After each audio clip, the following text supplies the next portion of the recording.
Pero kung bago ka pa lang sa aking channel, paki-like, share, and click the subscribe button and the notification bell para lagi kayong updated sa mga parating ko pang uploads.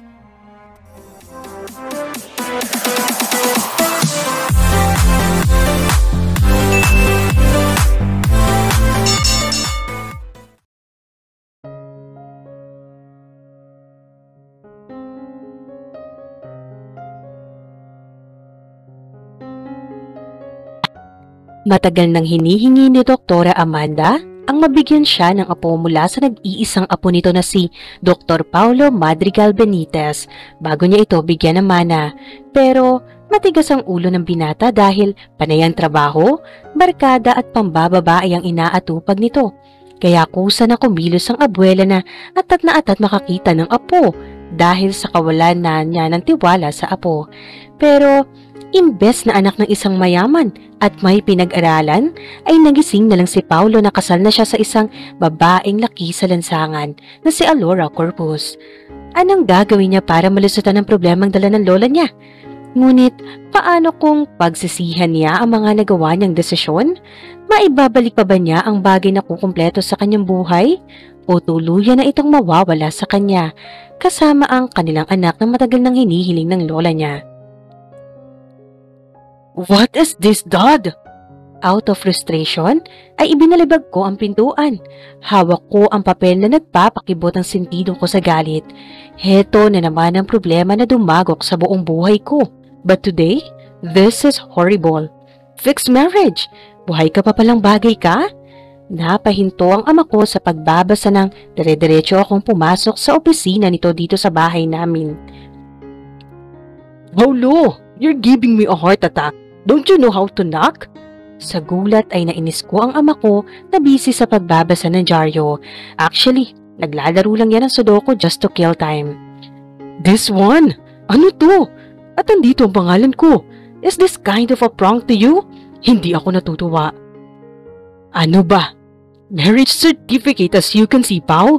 Do I have to read that for you? Sarkastikong sagot ng ama ko at tumutok ulit ito sa dyaryo. Kahit matanda na ang ama ko, ay mahilig pa rin itong maglaro ng Sudoku sa dyaryo na inaabangan nito. That stubborn mother is amazingly great. I still can't believe her being like that. Ang bilis talaga ni mama kumilos. Iniinis mo na siguro ang pasensya niya. Look, Paulo, si mama lang ang nagpasimuno dyan. Ask that to her later, he said on his boring tone. Bakit? Hindi niyo sinabi sa akin at ginawa niyo akong tanga? Dad naman, anak niyo ba ako? Can't you just leave my life alone? Wala nga sabi akong alam dyan. Kahapon ko palang din nalalaman ang pinaggagawa niya. Hindi ka naman umuwi kagabi. Di sana'y nalaman mo na. May magagawa ba ako? Sabi na kailangan na ng lola mo makakita ng legal na apo. Mula sa'yo. Since wala kang ginawa, so she made that mess. You can't escape from her manipulating attitude, young man. I've been there. Kaya kami nagkakilala ng mami mo. If you just listen to her, hindi siyang kikilos. She hired someone to give birth to your child and she paid her $1 million. After she will give birth, ay tahimik itong aalis ng bansa. Tama rin naman si mama.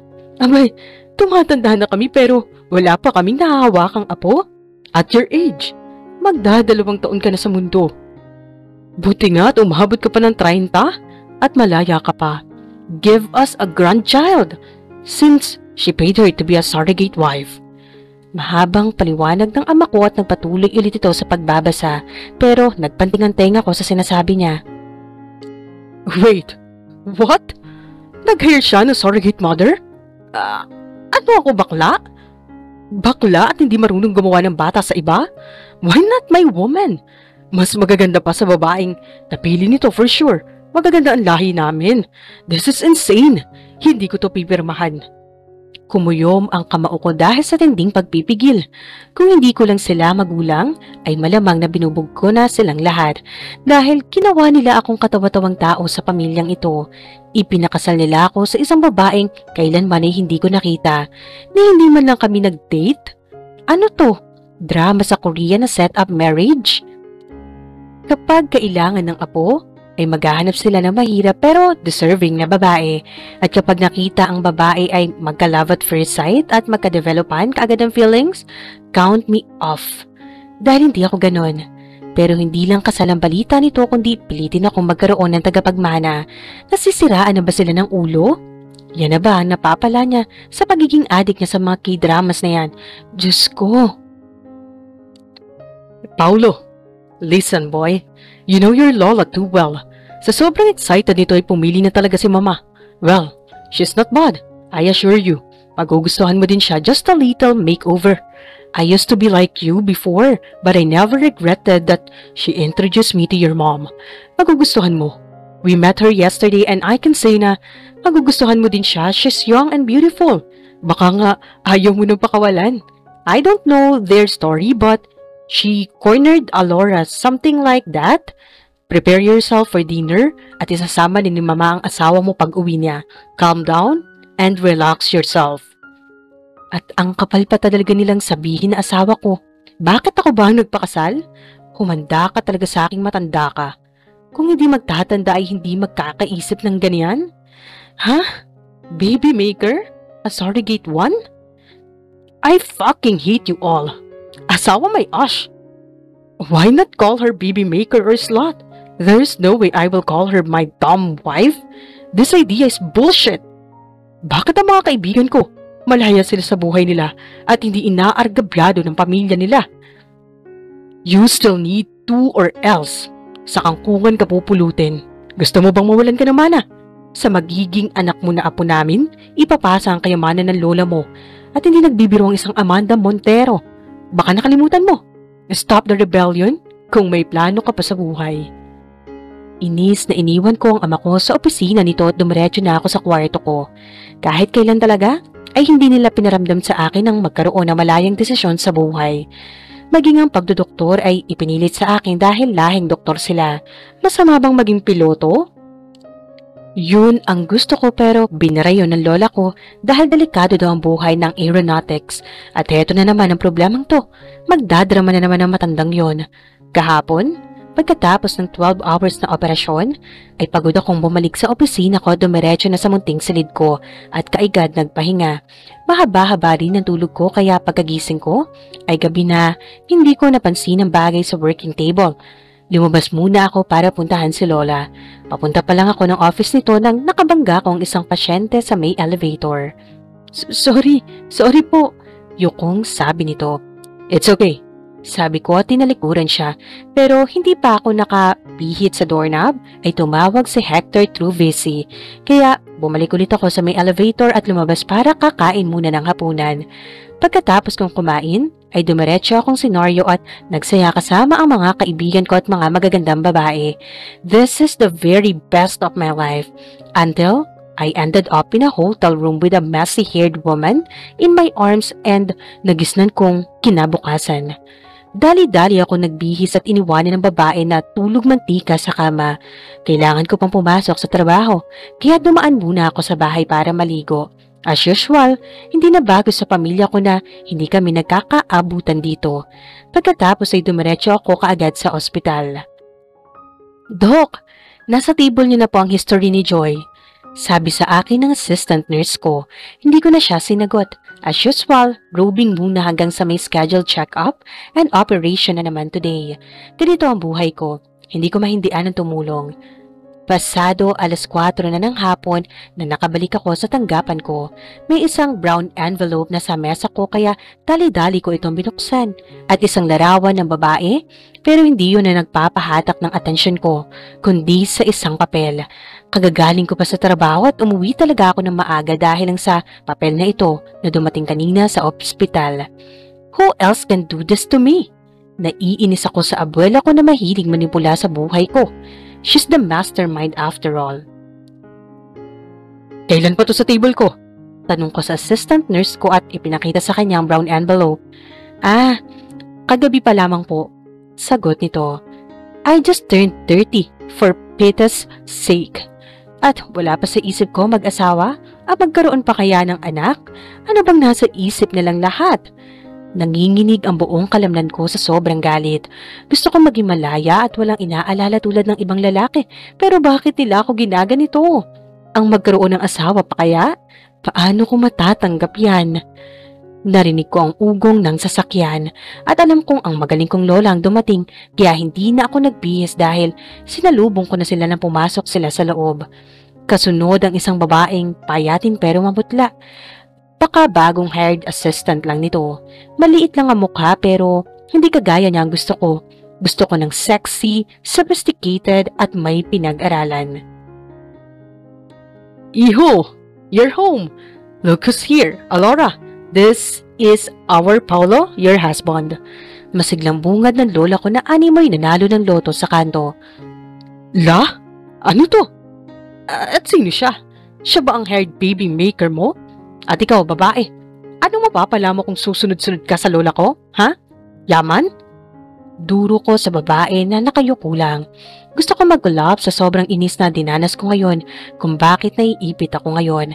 Tinitigan ko siya na nasa likuran nito na sinasabi nitong asawa ko at aaminin ko na hindi rin magandang ayos nito. Her skin looks so dry and rough. Wala bang lotion sa bahay nito? Hindi ba ito kumakain at ang liit ng katawan niya? Ang damit nito na para bang galing talaga ito sa mahirap kaya lalong sumibol ang galit ko ngayon. I was expecting a very beautiful woman. Maarte at clingy. Sobrang layo niya sa mga babae ko. This old woman is doing her dirty job again. Shut up, Paulo! Maupo ka at makinig. Huwag kang magsalita ng ganyan sa kanya. This time, I will take the wheel. Kailan ka ba huling nagseryoso? Ilang taon kong sinasabi sa iyo noon na mag-asawa ka na para magkaroon ka na ng anak. It's been years pero nakinig ka ba? Panay ang liwaliw mo. And yes, she is your wife, Paulo. Kaya respetuhin mo siya. She's not just your wife, but the bearer of my great-grandchildren. Kung matapang ang ina ko, ay hindi mo ma-deny na matapang talaga ang lola ko, pero nagagalit ako ngayon. No, she is your wife, Lola. Ikaw lang naman ang may gawa nitong lecheng marriage certificate. Ayoko mag-asawa pero inipit mo ko. Do you think I will respect this woman? Of course not. Hindi mo ako tinatanong kung okay ba sa akin? You don't even respect my privacy. Naupo si Lola sa upuan at tinilod ang sentido nito. High blood ang lola ko at ayoko namang ako ang dahilan kung mapaana siya. Inis na tinapunan ko ng tingin ng babae na nakayuko lang. Patpati nito at hindi maikailang galing talaga sa mahirap. Hindi ako matapobre. Pero sa sitwasyon ngayon ay gusto ko siyang sakalin sa sobrang inis ko at paalisin sa bahay ora mismo. Papatayin mo ako, Paulo June. Great-grandchildren? Yan ba talagang gusto mo para ipitin mo ako lalo? Fine. Let's make a deal, Lola. Bubuntisin ko siya kaagad. Parang humihingi ka lang ng tuta Pagkatapos ng mga anak, ipangako mong ianal ang kasal namin. Ayoko mag-asawa. Utang na loob. Especially with that stranger and you, woman. You better listen to me. Dahil hindi ako nagdadala sa awa. Napasoklay ako sa buhok ko sa sobrang gigil. Sino ba namang tao ang matutuwa na mabulaga na may baby maker wife na kaagad? Desperada lang ang may gawa niyan, and that's Amanda Benitez alone, the freak grandmother. Yan ang napagkasunduan namin ni Alora, na hindi siya manggugulo pagkatapos niyang mga anak. Lubog sila sa utang at nakakulong ang sakitin niyang ama, at wala na silang tirahan ng kapatid niya dahil binawi na ang bahay nila. And to her father, I bailed him out. I bought a house for them and supply groceries every month. Maliit na bagay lang yan. Kapalit sa hinihiling ko sa'yo noon. Pero hanggang ngayon, wala pa. Why can't you just listen to my plea and give me a kid? Mahinahong sagot naman ni Lola. It's not an easy task. I don't like to get married yet. Can you see na nag-enjoy ako just like my friends? Where's my freedom? Bakit yung mga barkado ko may sarili na silang buhay? They live alone pero ako, para akong babae na mahigpit ang gwardya. At hindi na yun nakakatawa. Don't you know that? Tinignan ko ulit ang babae at kahit papaano ay may kaunting awa naman ako nararamdaman sa kanya. Pero napakadelikado ng pinasukan nito. She's falling into her shims and schemes. Naiinis pa rin ako sa'yo, surrogate wife. Hindi ko yan kayang matanggap. Hindi ko pipirmahan ng marriage certificate na to. Sabi ko sa lola ko dahil talagang naiinis ako sa kanya. Ang tanda na niya pero mas matindi pa rin siya sa akin. Mas marami siyang koneksyon na wala ako. At lahat ng yaman niya ay ibibigay sa mga foundation kapag hindi siya bibigyan ng isa pang apo. Gayong apo niya ako. Gusto niya talaga ng apo sa tuhod. Mabuti pang magmadali. Why? Is she healthy? Are you sure na hindi siya easy to get bago mo natulungan? You said, mahirap siya. Are you sure na hindi siya bayaran? Wala akong paki kung nasaktan ko ang babae na to. Paano naman ako? Mabuti pa siya makaka-benefit sa anumang meron ako. Maambunan siya sa yaman at kapangyarihan ko, ako. Ano mapapala ko sa kanya? Bata? Kailangan ko ba ng bata ngayon? Lihim itong umiyak sa tabi at lalo na namang kumulo ang dugo ko, kaya sampalang naabot ko sa abuela ko. Lock that filthy mouth of yours. Of course, I took a test on her and she's qualified to carry your child.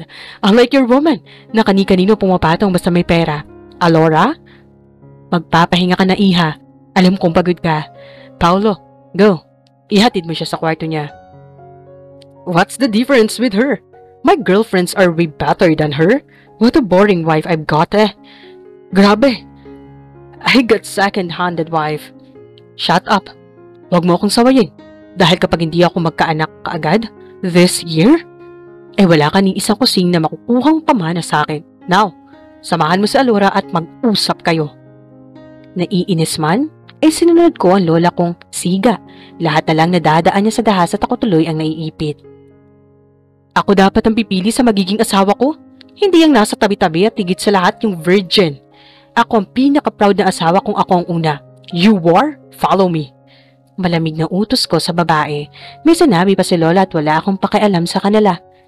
Naiinis ako sa kanila dahil ginaganito ako. Apo pala ha? Then, let's start making that baby they keep blur out. 2 days earlier. Gusto kong maiyak ng todo dahil sa sitwasyon ko ngayon. Halos gumagapang na kami sa kahirapan. Meron pang dinadalhan na kami ng sumo dahil hindi kami nakapagbayad ng utang namin. Nakaliwat kanan at si tatay nasakitin ng kapalit na ipakulong. Kami ni Alex ang naiwan na magbayad sa iba pa naming utang. Noong nabubuhay pa ang nanay namin, nakaliwat kanan pala ang ginagawang utang noon. At ngayon, ay nasa tabi lang kami ng kalsada na ninirahan ni Alex dahil pinawi na ng gobyerno ang lupang tinitirhan namin. Malakas ang ulan at wala akong maipainom na gamot kay Alex na nagdideliryo sa sakit. Kaya pumare ako ng sasakyan at nagmamakaawang dalhin ng kapatid ko sa ospital at ang nakatulong sa akin ay si Doktora Gracia Montero, nakasama ang isang matanda na dati ring doktora na si Doktora Amanda Benitez. Ito ang may-ari ng ospital na pinadalhan ni Alex base sa naririnig kong usapan nilang dalawa sa kotse. Pagdating sa ospital, ay kaagad na inasikaso si Alex. Nang nakakasiguro na ako na ligtas na si Alex, ay sumama ako kay na doktora sa opisina nito sa ospital na hindi inaasahan ng balita na ikinasabog ng buong pagkatao ko. 4 kaming nasa loob ng tanggapan. Ako, si Doktora Gracia, Doktora Amanda at ang kanilang abogado. Tutulungan ko ang ama mo na makalabas at mababayaran ang hospital bills ng kapatid mo, maging ang gamot nila at pampaaral. Gusto mo ba yun? Offer sa akin ni Doktora at nagliwanag kaagad ang mga mata ko sa sobrang saya, kaya mabilis akong tumango. Sino bang hindi matutuwa kung may isang tao na handang tumulong sa amin?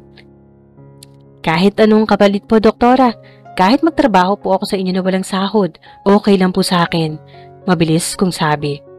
Ayokong isipin na pinagsamantalahan ko ang kalagayan mo ngayon. But I guess I led it to that way, Alora. Pero may kailangan din ako na ikaw lang ang pwedeng makapagbigay sa akin. Ano po yun, ma'am? Sabihin niyo lang po at gagawin ko sa abot na aking makakaya. Great! Well, kaya mo bang bigyan ako ng apo? Ha? Hindi ko maintindihan ang sinasabi ni Doktora. Mama! Pakasawalan mo ang apo ko at bigyan mo ko ng apo. It's a win-win, iha. Bigyan mo ko ng apo, kapalit ng kalayaan ng ama mo at mapagamot ang kapatid mo. Bibigyan ko siya ng matinong panghalap buhay at pabahay. Makakapag-aral na rin ang kapatid mo. Para akong tinakasan ng sarili kong dugo sa sinasabi ni Doktora. Anong kasal? Apo? Mama! Hindi ako okay sa plano mo but you're going overboard. You have to discuss this thing with Paulo first. Andito lang siya sa ospital. Why won't we console this to him? First, at bayaan mo munang mag-isip sa Alora. Sagot ni Doktora Gracia. Hindi yan makikinig. Hindi ko alam kung saan nagbana ang katigasan ng batang yun. Pinalaki mo ba siya ng maayos, Gracia? Hindi makasagot si Doc Gracia sa tanong ni Doc Amanda. Huwag ka mag-alala, Iha. Akong bahala sa lahat. If you let my attorney handle smoothly, I swear, hindi ka namin pababayaan. Payag ka ba? Hindi ko siya masagot. Nanlalamig ako na parang ewan. Hindi ko mahagilap ang tuwa sa sinasabi niya sa akin. Napakalaking kahilingan yun, pero paano ang kapatid ko at ang ama ko? Binibenta ko ang sarili ko sa isang estranghero, pero may maitubos pa ako sa kanila? Ilang beses na akong humingi ng tulong sa iba pero walang nakinig sa akin. Hihindian ko ba ang alok nito? Nakakasiguro ba ako na may pambayad ako pagkatapos nito? Mahina akong tumango at pinigilan ng luha na nagbabantang lumabas sa mga mata ko. At ang bigyan siya ng apo sa tuhod lang ang hinihinging kapalit at makakalabas ang tatay ko at bigyan kami ng bahay at trabaho ang tatay ko. Gusto kong umatras pero saan naman ako kukuha ng pera kapag hindi ko papayag? Sa isang kondisyon po? Name it. Huwag po natin sabihin kay tatay at sa kapatid ko po. Not a problem, Iha. Ako mismo ay hindi papayag na malabas to sa media para maiwasan natin lahat ng komplikasyon. Tumango ako at lihim na nagdarasal na sana ay gabayan ako sa desisyong papasukin kong ito. Attorney, shall you give her the papers? Yes, Doc. Sagot ng attorney. Si Doktora, hindi maipagkakaila na makapangyarihan nito sa ospital at kahit sino ay natitiklop nito, ibang klaseng matanda. May ibinigay siya sa akin ng mga papeles ng abogado at nakalagay doon ay marriage certificate. Gamit ang isang itim na ballpen ay nanginginig kong pinipirmahan ang isang papel at legal na daw akong asawa ni Paulo Madrigal Benitez, ang nag-iisang apo nito. Ibinebenta ko na ang dignidad ko pero hindi ko kayang pabayaan ang pamilya ko. Sila lang ang meron ako. Pagkatapos kong pirmahan ang isang papeles, ay ngiting tagumpay ngayon si Doktora at nakipagkamayan sa akin. Great. Attorney, ikaw na ang bahala sa pag-abot kay Paulo niyan. Yes, Doc. Tanging sagot ng attorney at inilagay ulit sa attache case sa papel na pinipirmahan ko at lumabas na ito sa tanggapan. From now on, Lola na ang tawag mo sa akin. Siya ang Mama Grace mo, or Gracia, and her husband is my only son. Papa Jonas na rin ang tawag mo. And sa bahay ka na uuwi ngayon. Ha? Hindi ba pwedeng bukas na lang po? Walang kasama si Alex dito. Well, okay. But tomorrow, kailangan mo nang sumama sa amin as early as we can. Kailangan nating makabuo ng baby niyo ni Paulo. Sabi ni Lola pagkatapos ay tumayo na ako at nagpaalam. Pagpasok ko sa tanggapang ito ay isa lang ang problema ko. Pero ngayon, nadagdagan na naman. Tumakbo ako pagkalabas ko para maghanap ng CR dahil hindi ko na napigilan ang luha ko. Pagpasok ko sa elevator ay nakabangga pa ako ng isang doktor. Sorry po. Nanginginig kong sabi sa kanya. It's okay. Baritonong sagot nito at lumabas na ito ng elevator at pumunta doon na sa pinanggalingan ko. Gusto ko pang umiyak ng todo-todo. Come here, bitch! Galit nitong hinatak ang braso ko pagpasok namin sa silid nito at isinandala ko sa dingding. What made you think na magpakasal ka sa akin, ha? Pagkano ka ba at babayaran kita kahit gaano ka pa kamahal? Sobrang sakit ng braso ko. Halos naduduling na rin ako sa titig niya na sobrang lapit lang sa mukha ko at naaamoy ko mabangong hininga nito. Sumagot ka! Singhal niya sa akin pero imbes na sasagot ako ay nagsiunaan ang mga luha ko dahil sa takot. Nanginginig ang buo kong kalamnan at napapitlag ako nang bitawan niya ako. Come on, tell me! Magkano ka ba para babayaran kita at aalis ka sa bahay na to? Tell me! Pag ka na mahiya, di ba pera din naman ang dahilan kaya pumunta ka dito? How much are you, slut? 500,000? 1,000,000? 2,000,000? May kasunduan po kami ni Lola. What? Bata ba? Nagkamali ka ng taong binangga, Alora. Daring a devil is such a huge mistake, woman. Hindi mo pa yata nakasalamuha kaya ganyan kalakas ang loob mo. Sabi niya sa akin. Natatakot ako. Sa sinasabi niya, galit na galit siya sa akin na parang may malaki akong kasalanan sa kanya. Wala din naman akong magawa. Come here! Hinatak na naman niya ako papasok sa banyo at biglang pinunit ang damit ko sa tindi ng galit nito. Ito ba? Wag po. Iyak ko habang malakas niyang pinisilang dibdib ko sa gigil niya. Natigilan ako ng halos mapunit na din ang bibig ko sa halik niya. Malakas siya at kahit anong tulak ko, ay hindi ko ito natitinag. Kaya wala akong magawa kundi umiyak. Damn you! Wag na wag mo kung maiiyakan dahil pinili mo to. Lahat ng inuutos ko sa'yo, dapat sinusunod mo. At wala ni isang salita ang lalabas sa bibig mo. Naintindihan mo? Mahinang sabi nito at iniwan niya ako sa banyo. Narinig kong pinalibag nito ang pintuan sa labas kaya tahimik akong umiyak. Tama nga naman siya. Bakit ako iiyak kung ito naman ang kapalit para sa pamilya ko? Isang oras pa yata ang lumipas saka pa ako tumayo at naligo. Paglabas ko ay walang tao sa kama. Naghanap ako na maisusuot ko at naglabas ng unan at kumot. Tiningnan ko ang kama na sobrang laki. Sobrang kasya namin ni Alex at tatay dyan. Sobrang lambot niyan, panigurado, at natutokso akong upuan yon. Pero pinigilan ko ang sarili ko. Nahiga ako sa sofa at hinayaan lang ilaw na naka-on. Hindi ko rin naman alam kung nasaan ang switch. Isang mabigat na bagay ang dumagan sa katawan ko at malamyos na halik sa leeg ang nagpapagising sa akin. Nalaki ang mga mata ko ng mapagsinong lalaking humahalik sa akin. Lasing si Paulo at nalalasa ko ang alak na ininom nito. Kaya tinulak ko siya ng malakas pero kaunti lang ang tinag nito. Dare you to shout! Don't play hard to get my wife! Paano ako magkakaroon ng anak kung ganyan ka?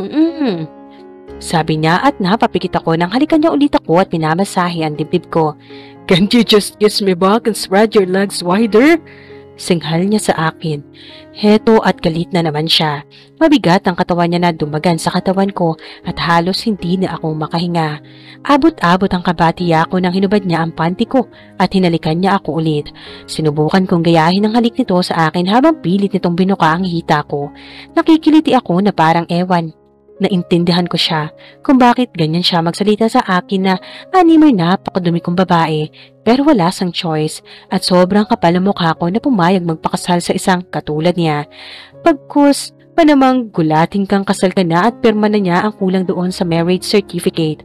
Kahit ako sa kanyang sitwasyon ay magwawala ako. Kahit sanay ako sa lamig sa labas tuwing gabi, ay hindi ako mapalagay sa lamig ng aircon ngayong wala na akong suot na jacket at pajama. Kaya nangangatog ang buo kong katawan dahil para akong nilagay sa malaking ref na walang damit. Ganito pala kapag aircon. Dali-dali siyang nagubad at nagpapabida kaagad ang matipuno niya ang katawan. Napalunok ako ng maraming beses. Ngayon ko lang to nakita at namangha ako dahil sa dami ng pandesal sa katawan niya. Sinubukan kong hawakan yun at hinayaan niya lang ako. Naramdaman ko ang bukol na namimindot sa pagkababae ko. Napalunok ako ng maraming beses. Malaki yun at natatakot akong makita yun. Takot ang lumukob sa buo kong pagkatao dahil nanibago para sa akin ang ganitong eksena. Abot-abot ang kaba ko at hindi mapigilan ang luha na nagwawala sa mga mata ko. Wala akong karanasan sa ganitong bagay at gusto kong tumakas at mag-back out sa kontrata dahil sa pakiramdam na para akong binaboy pero binayaran ako ng malaking halaga para dito. Naglakbay ang kamay niya sa dibdib ko pababa sa pagkababae ko kaya pilit kong pigilan ang kamay niya na nagmamasahe sa hita ko. Nakikiliti ako na parang ewan na walang mapaglagyan ng pagkakabalisa. Relax! I pay you for this right now. Open your legs. At kusang bumuka ang hita ko para sa mahaba niyang daliri. Maya-maya pa ay napaungol ako dahil sa ginagawa niyang naglabas-masok sa bukana ko. Bumuka pang lalo ang hita ko para sa kanya at alam kong nahihibang na kaming dalawa. Pareho rin kaming basa mula sa pawis namin pero hindi namin iyon inalintana. Pinaglalaruan ng dila niya ang dibdib ko at tanging ungol lang nalabas sa bibig ko. Sobrang niyang galing at sigurado ako na maraming babae na rin itong naikama. Gustong-gusto ko siyang itulak na malakas pero nangihina ang kamay ko. Ganito ba talaga ang pakiramdam kapag una mong naranasan? Ang daliri niya na naglabas sa aking pagkababae ay masasabi ko bang hindi na ako birhen? Tanging bagay ito na pinakaiingatan ko pero hindi ko na maibibigay sa taong papakasalan ko para sa pag-ibig. Bagkus ay naibigay ko sa lalaking hindi ko alam kung sino at kung bakit sobra niyang gwapo pero napakadelikado niyang tao. Pababa ang halik niya hanggang sa harap ng aking pagkababae. Gusto kong sabihin na huwag niyang titigan yun pero mas masarap ang bigay nito sa akin. Parang tumirik pa ang aking mata dahil sa mainit niyang bibig. Napahawak ako sa buhok niya dahil nangangatog ang tuhod ko kung hindi ako kukuha ng lakas sa kanya. Unang beses kong makaranas ng ganito sa tanang buhay ko at inaamin ko sa sarili ko na kahit sandali ay nag-enjoy ako. Sobrang swerte ko pa rin dahil ang gwapo niya. Sweet Dom, so sweet. Sabi nito at hindi ko siya sinagot dahil alam kong hindi ako ang kausap niya. Kapwa kaming napaungol habang hibang sa pinaggagawa namin. Bigla na lang niya akong binuhat at dinala sa malaking kama nito. Nalaki ang mga mata ko dahil hinalikan niya ako ng marupok at nalalasahan ko ang sarili ko pang katas. Hindi ako marunong sa lips to lips. Napatangal lang talaga ako. Nakapikit ang kanyang mata at pilit niyang ipasok ang dila niya loob ng dibdib ko. Pinaghalong lasang mint ang bibig niya at gusto kong mahiya dahil sa sarap ng feelings ko ngayon. Shit! Can't you just stop blinking and kiss me back? Statwa ka ba? Naiinis na siya sa bagay na yan pero sobrang sexy na pakinggan at hinalikan niya ako ulit. Pilit kong ginagaya ang galaw ng labi niya. Napapikit ako na mariin ng sinipsip niya ang dila ko. Sobra ko ng swerte dahil sobrang gwapo nitong doktor at sikat na neurologist sa sarili nitong ospital. Yun ang kwento sa akin ni Lola Amanda at hindi ko yun nalimutan. Naninigas ako dahil sa likod ng kamay nito na kung saan saang bahagi na ng katawan ko ito umaabot at panay naman ang ilag ko dahil sa kiliti. Di sinasadyang nahagilap ko ang pagkalalaki nito at tila ba'y nakuryente ako kaya dali-dali ko itong binitawan. As if ngayon ka lang nakakita ng ganito. Pambabastos niya sa akin pero hindi ko siya makuhang sagutin dahil sa inis ko. Pilit kong tinakpan ang kahubadan ko dahil sa hiya pero pilit din niyang inaalis ang kamay ko at pilit isentro ang sarili sa aking harapan. Kasya ba yan? Nahihiya ko pang tanong. Siyempre naman, kailangan ko makasigurado baka yan pa ang ikamatay ko sa takot. Para mo na rin akong tinanong sa sarili mo kung nababaliw ka na ba? Sagot nito. Baka pwedeng idahan-dahan mo, sir? Pakiusap ko sa kanya kahit nahihiya na ako na ipakita ang buong katawan ko sa isang lalaking hindi ko kilala. Pero sa kaloob-looban ko, ay nagagandahan ako sa buong itsura niya. Isa siyang napaka-branded na nilalang at hirap abutin kahit ako ngayon ang kilala niyang asawa sa papel. Sarkastiko ang pag-uugali niya pero wala pa rin akong pakialam. Open it wider, war! Paus nitong sabi na para bang ang sabi paparusahan niya kahit anong gagawin nito. At nasaktan ako ng labis dahil sa sinasabi niya.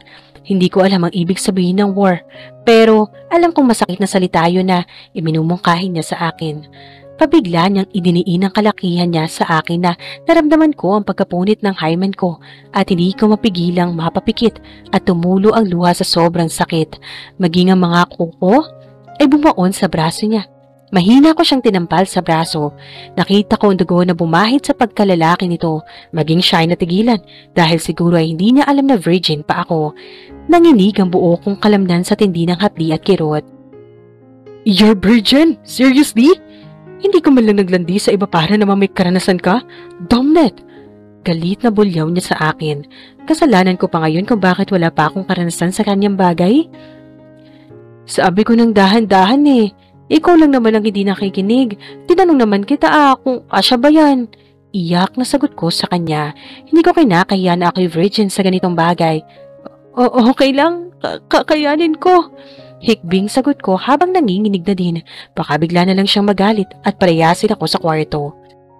Huli na ang lahat dahil nakita na niya ang kabuuan ko. Ako pa rin ang nakakahiya. Inis niya akong tinititigan. At maya-maya pa ay dahan-dahan niyang ipinasok ang kahabaan niya. Pero namumutla mukha niya habang nakatingin sa akin.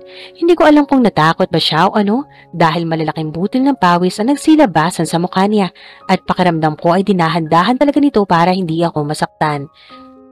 Virgin is worse than bad. You're worst.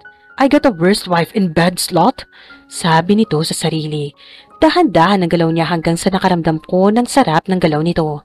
Maya-maya pa ay puro ungol na namin na maririnig sa loob ng kwarto. Alam ko na ang punto nito ay makabuo ka agad ng baby para maging malaya na siya ng mas maaga. Yun naman talaga ang sinasabi niya.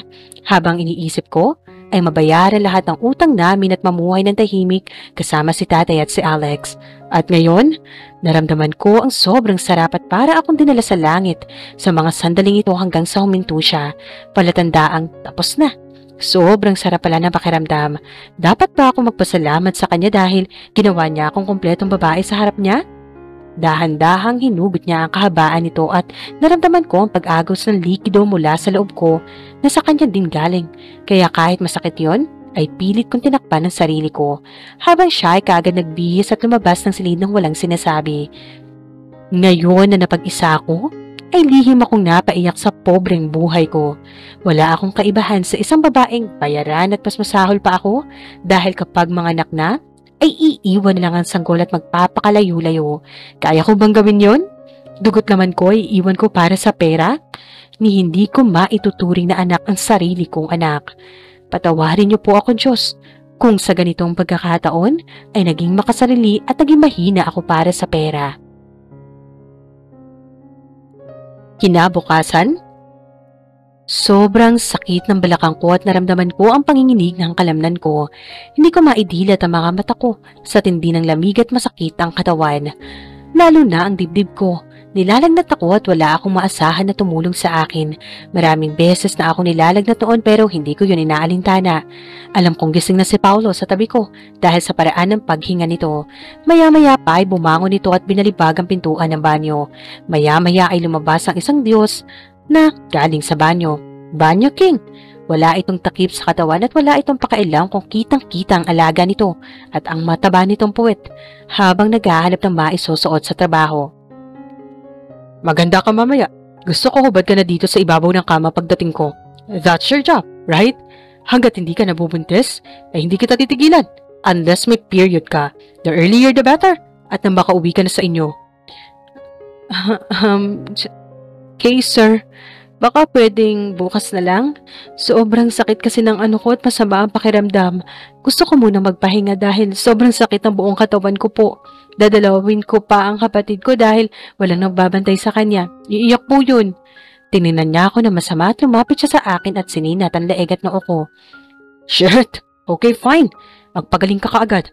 Dapat mabuntis ka na maaga. Anyway, I will make an agreement na pipirmahan mo mamaya. Huwag ka magtatagal ng ospital. What the hell happened to your breast? Talagang nalaki ang mga mata niya habang nakatingin sa dibdib ko. Lumapit siya ulit at biglang pinuha ang kumot ko at tinignan yung nang maigi.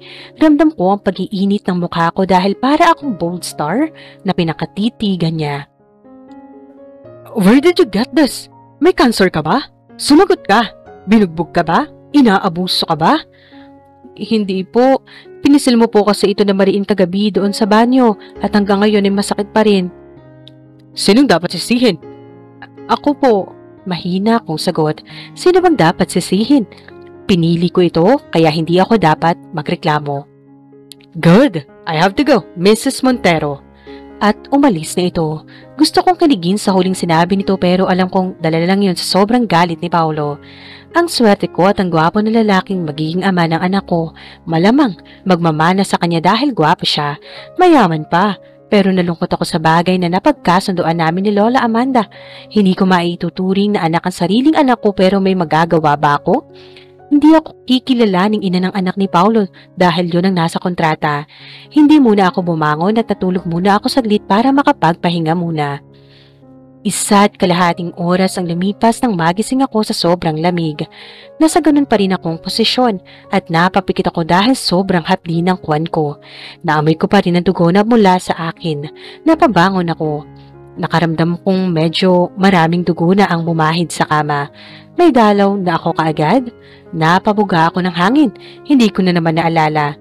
Pilit kong ibinangon ng sarili ko at naghanap na maisusuot.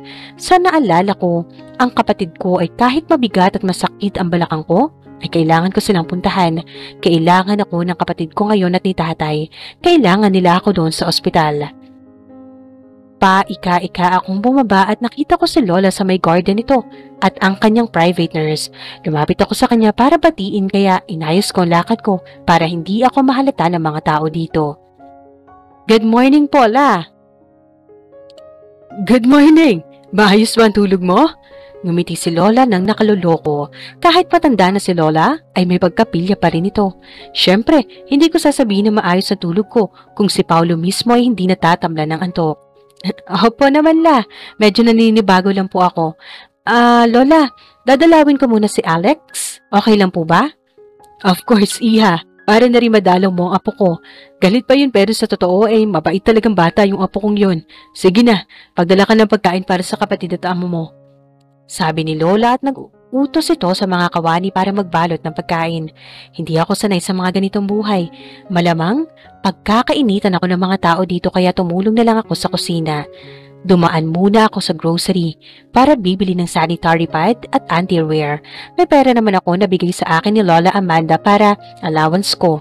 At pagkatapos ay pumunta kaagad ako sa CR ng mall. Masama man ang pakiramdam ko ay pinilit ko ang sarili ko na lumakad. Pagkatapos ay pumunta na ako kaagad ng ospital. Doon na ako sa may elevator dahil kailangan kong magmadali. Pagbukas ko ng pintuan, ay may grupo ng mga doktor na nasa loob ng silid. Nagro-robing siguro. Ate! Masiglang sabi ni Alex sa akin at napangiti ako sa sobrang saya at nanlaki ang mga mata ko nang magtama ang mga mata namin ni Paolo. Paanong hindi pwedeng malaman na magkakilala kami? Kahit siya ay umangat ang kilay na makita niya ako. Mga dok! Siya ang anak kong maganda, ang anak kong dalaga, si Alora. Anak, halika. Bakit namumutla ka? Sabi ni tatay na ngayon ay may nakasabit ng dextrose sa kamay nito. Masama ang pakiramdam ko pero kailangan kong magmukhang malakas. Magandang umaga po mga dok. Maraming salamat po sa pag-aalaga sa tatay at kapatid ko. Yukong bati ko sa kanila. Naramdaman ko ang titig sa akin ni Paolo na tahimik lang sa tabi. 4 silang mga doktor at pang-anim ang 2 nurse. Hi! Tama nga palang sinasabi ng tatay mo. Ang ganda mong babae. Bagay siya sa'yo ang pangalan mong Alora. Anyway, I'm Dr. Albert Chan. Pleased to meet you, Mrs. Corpus. I'm sorry, Miss Corpus. Biro nito, tumawa lang si tatay. Yan ang gusto kong makita sa kanya. Ang ngiti sa labi ng ama at ng kapatid ko. Lumapit sa akin ang gwapong doktor at inilahad sa harap ko ang palad nito. Napatingin ako kay Paolo na nakatingin din sa akin at napatingin ulit sa nakangiting Albert. Ang gwapo niya. Sana pala, si Doc Albert na lang ang naging asawa ko kung ganito sila kabait. Ako ang doktor ng kapatid at tatay mo. Tay, baka balang araw ay maging anak mo na rin ako. Wala naman sigurong boyfriend o asawang anak mo tayo, no? Ayokong maging bastos kaya tinanggap ko ang palad ni Dr. Albert. Sobrang laki at sobrang lambot ng kamay nito. God, are you okay? Sobrang init ng kamay mo. At bigla niyang sininat ang leeg ko. You're burning! Sobrang taas ang lagnat mo. Bakit nandito ka? Dapat nagpapahinga ka lang. Sumama kay Sheila at bibigyan ka niya ng gamot. Akong bahala sa tatay mo dito. Sheila, come on. Samahan mo si Alora at bigyan siya ng gamot. Alora, you know, you should take good care of your health. Puno ng pag-aalala ang boses ni Doc Albert. Nakita kong gumalaw ang Adam's apple ni Paolo habang nakatingin pa rin sa akin. Anak, okay ka lang. Bakit nagpunta ka pa dito? Huwag mo kong pabayaan ang sarili mo, okay lang kami dito. Yun ang huli kong narinig na biglang nagdilim ang paningin ko at pilit ako naghagilap ng mahahawakan sa hangin.